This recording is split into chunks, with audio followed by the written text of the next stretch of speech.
नमस्कार, स्वागत है आप सभी का। मैं हूं हिमांशु और आप देख रहे हैं हलचल इंडिया। बेबाक खबर तेज असर। आइए नजर डालते हैं आज की खबरों पर। मंगलौर उपचुनाव को लेकर प्रत्याशी गांव-गांव पहुंच रहे हैं। वहीं एक प्रत्याशी रोड शो कर रहा है तो दूसरा प्रत्याशी गांव-गांव जनता से हाथ जोड़कर वोट की अपील कर रहा है। वहीं सभी प्रत्याशी जी जान से अपने आप को जिताने में लगे हुए हैं। आपको बता दें कि 10 जुलाई को होने वाले उपचुनाव में सभी दलों के प्रत्याशी विधानसभा क्षेत्र के गाँव-गाँव जाकर वोट मांगने का काम कर रहे हैं। वहीं भाजपा से करतार सिंह भड़ाना रोड शो कर रहे हैं तो बीएसपी के प्रत्याशी और कांग्रेस के प्रत्याशी गाँव-गाँव जाकर लोगों से वोट मांग रहे हैं। कांग्रेस के प्रत्याशी काजी निजामुद्दीन का विधानसभा के गांव सकौती में जनता ने ढोल बजाकर जोरदार स्वागत किया और काजी निजामुद्दीन ने कहा कि सकौती गांव के उनसे काफी पुराने ताल्लुकात हैं। इस गांव से उनको हमेशा प्यार मिलता रहा है, जिसका कर्ज वह कभी नहीं उतार पाएंगे। काजी निजामुद्दीन ने कहा कि भाजपा सरकार में किसी को बोलने नहीं दिया जाता, मगर उत्तराखंड के सदन में उन्होंने ही किसानों व गरीबों की बात उठाने का काम किया। उन्होंने कहा कि जब से भाजपा सरकार आई है तब से युवाओं को रोजगार नहीं मिल रहे, साथ ही सभी पेपर लीक मामले सामने आ रहे हैं। यहाँ से तो आज प्रोग्राम जो कांग्रेस के प्रत्याशी का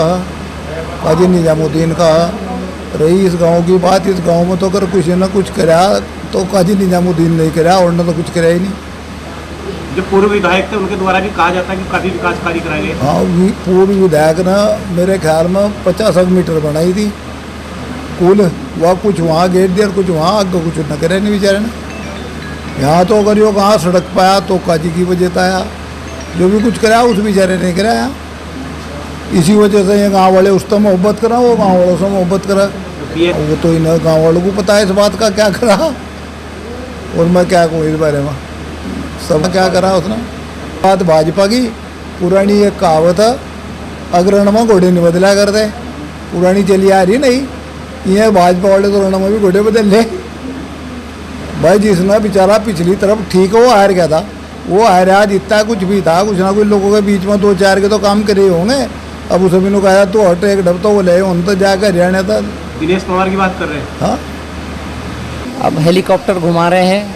हेलीकॉप्टर से यहाँ की जनता को क्या मिलेगा? लंबी लंबी गाड़ियाँ, बड़ी बड़ी गाड़ियाँ हैं, तो यहाँ की जनता को सिवाय जाम के और कुछ नहीं मिला। रहा सवाल इसका कि भारतीय जनता पार्टी ने यहाँ पर चुनाव लड़ने की उम्मीद छोड़ दी थी। लगता है यहाँ किसी कार्यकर्ता ने टिकट भी नहीं मांगा तो जाकर कई प्रदेशों पार से उनको यहाँ लाकर चुनाव लड़ाया है। तो बीजेपी की ये कार्यकर्ताओं की और उनकी ये विफलता, उनकी तैयारियों की विफलता है कि उनका कोई कार्यकर्ता चुनाव लड़ने के लिए तैयार नहीं था। यहाँ सकौती गांव में आज मैं यहाँ आया हूँ। यहाँ हम लोग सभी गाँव वासियों के बीच में सभी ने यहाँ स्वागत किया, बात सुनी, अपनी बात कही और समर्थन दिया। ये मेरे लिए बड़ी खुशी की बात है। सकौती गांव बड़ा गंभीर और बहुत यहाँ से राजनीतिक रूप से जागरूक गांव है, तो इन लोगों का समर्थन देना अपने आप में एक महत्वपूर्ण बात है। तो मैं सभी साथियों का बहुत आभार व्यक्त करता हूँ कि इन लोगों ने यहाँ मुझको समर्थन दिया। पेपर लीक तो बहुत ही एक हद तो हमारे बच्चों को डिमोरलाइज करने वाली बात है।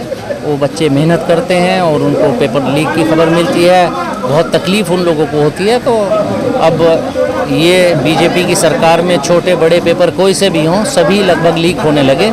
तो इस पर तो ये बीजेपी की सरकार की विफलता और उनका एक लचीलापन ताकि बच्चों के भविष्य के साथ खिलवाड़ कर रहा है। तो इस पर तो एक सख्त कानून बनना चाहिए और बीजेपी की सरकार को और जनता को देखना चाहिए कि हो क्या रहा है बच्चों के भविष्य के साथ खिलवाड़। वक्त हो चला है आपसे विदा लेने का। कल फिर होंगे हाजिर कुछ नई और ताज़ा खबरों के साथ। तब तक के लिए दीजिए हमें इजाजत। नमस्कार। हमारे YouTube और Facebook चैनल को फॉलो और सब्सक्राइब करना ना भूलें।